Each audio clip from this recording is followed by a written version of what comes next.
Fermerët e Jagodinës, që njihet edhe si zona më e pasur bujqësore e Elbasanit, paralajmërojnë për një situatë të vështirë për prodhimin e lakrës së Brukselit. Edhe pse kultura është e certifikuar dhe i gjithë prodhimi i shkon për eksport, çmimi i këtij viti mbetet shumë i ulët dhe nuk përballon kostot e prodhimit. Kemi çmimet për tokë. Është zero, po s'm dha kjo dorën, s'kam çam miell dorën tjetër më. Çdo gjë është shtrejt. Qyke fidani, ke plasmasi, nuk e kam fajin këto, e ka fajtin shteti sepse duhet vejt dorë. Çmimi sot du tjetë 500 lekë lartë minimumi ke fermeri, ndoshta është ke pika, po këtu është 200 lekë.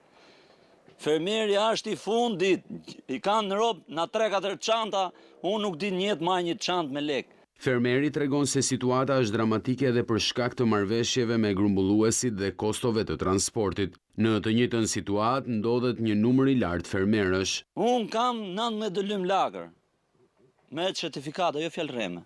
Ja ku i ke live, nuk më bën zemra t'i spërkasti, bëj as i lloj gjaje, është shumë çmimi i ulët, as nuk bëhet fjalë fare, do t'i le.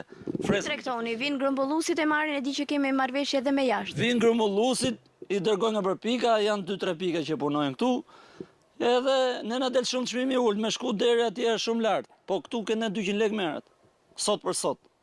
Është zero, skandal. Sipërfaqja e kultivuar me lakër Brukseli në këtë zonë shkon mbi 70 hektar, ndërsa çdo vit grumbullohen rreth 3000 ton për eksport. Fermerët paralajmërojnë se nëse çmimi nuk rritet, vazhdimësia e kultivimit të kësaj kulture mbetet në pikpyetje.